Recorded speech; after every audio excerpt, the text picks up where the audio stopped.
You ever wonder where we got the idea to follow your heart? Or, why we're so obsessed with moody, complicated anti-heroes in our favorite shows? Well, what if I told you all of that, and I mean all of it, comes from this one massive cultural explosion that happened over 2 centuries ago? That's what we're diving into today, the wild, world-changing story of the Romantic period. Okay, so here's a weird one for you. What in the world connects Frankenstein's monster, climate change activists, and the modern celebrity? I know, it sounds like a trick question, right? They couldn't be more different, but here's the thing, they're not. They all grew from the exact same seed, a rebellion that totally flipped the script on what it even means to be human. The answer? It's all about a 200-year-old revolt of the heart. Yeah, you heard that right. It was a movement we call Romanticism, and it was basically this huge, messy, passionate rebellion. A full-on uprising of emotion against what a lot of people felt was the cold, sterile, lifeless tyranny of pure reason. So, to really get why this revolt even happened, we've got to look at what they were fighting against. See, before the Romantics showed up, the world was dominated by the Enlightenment. It was the age of reason. The big idea was that we could pretty much perfect humanity using logic, science, and a whole lot of order. The universe? Oh, that was just seen as this giant, perfect clock. And our job was simply to figure out how all the gears worked. And this set the stage for a massive cultural showdown. On one side, you had the Enlightenment mind, which was all about reason, the good of society, and this clean, orderly, machine-like universe. But then, crashing the party came the Romantic heart. It was fighting for raw emotion, the power of the individual, the beautiful chaos of nature, and this totally radical idea that, hey, maybe your subjective feelings, maybe they're a form of truth too. But, this obsession with pure reason, it had a really dark side. Think about it. The French Revolution started with these amazing ideals of logic and liberty, but it ended with the guillotine and the bloody reign of terror. And the Industrial Revolution, yeah, it was a marvel of machine-like efficiency, but it also gave us those dark satanic mills and just awful poverty in the cities. It became pretty clear, pretty fast, that reason all by itself was not going to cut it. And that disappointment, that disillusionment, that's what sparked the revolt. Romanticism wasn't just some new art style or a literary trend. No, it was way bigger than that. It was a fundamental shift in how people saw the world.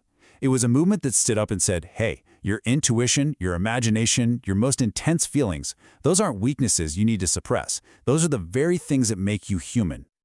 Now, a revolution like this doesn't just happen overnight, right? It had its flashpoints. It was kicked off by the political earthquake of the French Revolution in 1789. Then it really found its artistic voice in 1798 when Wordsworth and Coleridge published lyrical ballads. The movement got fueled by this raw public anger over injustices like the Peterloo Massacre, and eventually its ideas started to actually change the system with things like the Reform Act of 1832. Okay, so one of the absolute key ideas for the Romantics was this thing they called the sublime. And this isn't just about looking at a pretty sunset. No. The sublime is that feeling you get when you're faced with something so huge, so powerful, like standing at the edge of the Grand Canyon or watching a massive thunderstorm roll in, that your logical brain just short-circuits. It's that mix of awe and, honestly, a little bit of fear. For them, that feeling was spiritual. It was a direct line to something bigger than us. And this new way of thinking completely changed art. There's this great analogy for it. See, the artists from the Enlightenment tried to be like a mirror, just perfectly reflecting the world as it was, all neat and rational. But the Romantic artists, they wanted to be a lamp. The point wasn't to just copy reality anymore. The point was to shine a light from the inside out, to show the world your own unique, passionate, personal vision. So, with this new focus on individual genius and inner light, you get this whole new cast of characters on the world stage. And we're not just talking about writers and painters here. These people became cultural archetypes, ones we literally still see all around us today. I mean, this is the era that gave us people like William Wordsworth, the nature prophet who could see the whole universe in a field of daffodils. You get the visionary misfit William Blake, who was off in his own world, creating these incredible, complex mythologies.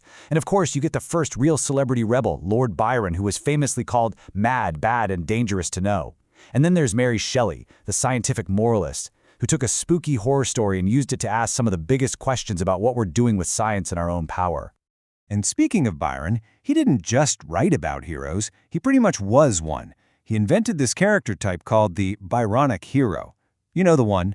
Proud, brooding, super charismatic, a little bit dangerous, and definitely lives by his own rules. Does that sound familiar? It should. We're talking about everyone from Han Solo, too. Well, basically half the anti-heroes on TV today. It's an archetype that just never gets old. And then you've got Frankenstein. This might be the ultimate romantic warning sign. See, the point of the story isn't that science is bad. Not at all. The real tragedy, the thing the Romantics were pointing to, is Victor Frankenstein's total lack of empathy. He creates this being and then, out of pure intellectual pride and fear, he just abandons it. He fails the emotional test, and that failure is what causes the entire disaster. Okay, so all this stuff happened a couple hundred years ago. Big deal, right? Who cares? Well, you should, because that cultural earthquake sent out aftershocks that are still shaking our world today. In so many ways, we are all the children of the Romantics. I'm serious. Its DNA is absolutely everywhere. And once I point it out, you're going to start seeing it in our politics, in our pop culture, and even in the way you think about your own life and choices. Let's start with politics. That whole idea of nationalism, not just a country, but a people with a shared spirit and feeling, that's a Romantic invention. How about environmentalism? The belief that nature is sacred and has a value all on its own, beyond just what we can take from it. That is pure, 100% Romantic thinking. And the righteous anger, the passionate moral core that drives so much modern activism, yep, that's the Romantic heart beating loud and clear. Or let's look at pop culture. The tortured rock star, the influencer who shares their deepest struggles. That's a direct line back to Lord Byron. That moody, charismatic anti-hero we can't get enough of. That's the Byronic hero repackaged for the 21st century. And our cultural obsession with being authentic and keeping it real, that's a central Romantic ideal right there. And it even shapes how we think about ourselves. That piece of advice everyone gives you, follow your passion, do what you love. That's a Romantic idea through and through. The whole wellness industry, journaling, taking solo walks in nature to find yourself. That is literally the Romantic playbook for a happy life. But here's the most important thing to get. This revolution, it's not over. It never really ended. That central battle from the Romantic era, the one between cold reason and passionate emotion, between the individual and the system, that is still the battle we are fighting today, out in the world and inside our own heads. And it's a complicated legacy for sure. It's a real double-edged sword. On the one hand, Romanticism championed emotion and gave us the very soul of environmentalism. It gave a powerful voice to the outsider.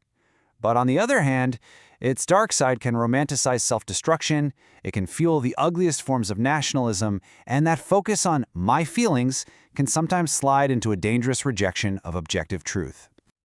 When you boil it all down, though, if there's one thing to take away, it's this. The greatest gift of Romanticism was that it made our inner lives legitimate. It taught us that our feelings, our gut instincts, our wildest dreams, they aren't just random static. They're a form of thinking, a crucial way of knowing who we are and how the world works. And that leaves us with a huge question, doesn't it? In our world of AI and massive global challenges, we absolutely need that logical Enlightenment mind. But to actually solve those problems in a way that's humane and empathetic, we desperately need the wisdom of the Romantic heart too. So the real challenge, for all of us, is finding that balance. The question is, how do you balance yours?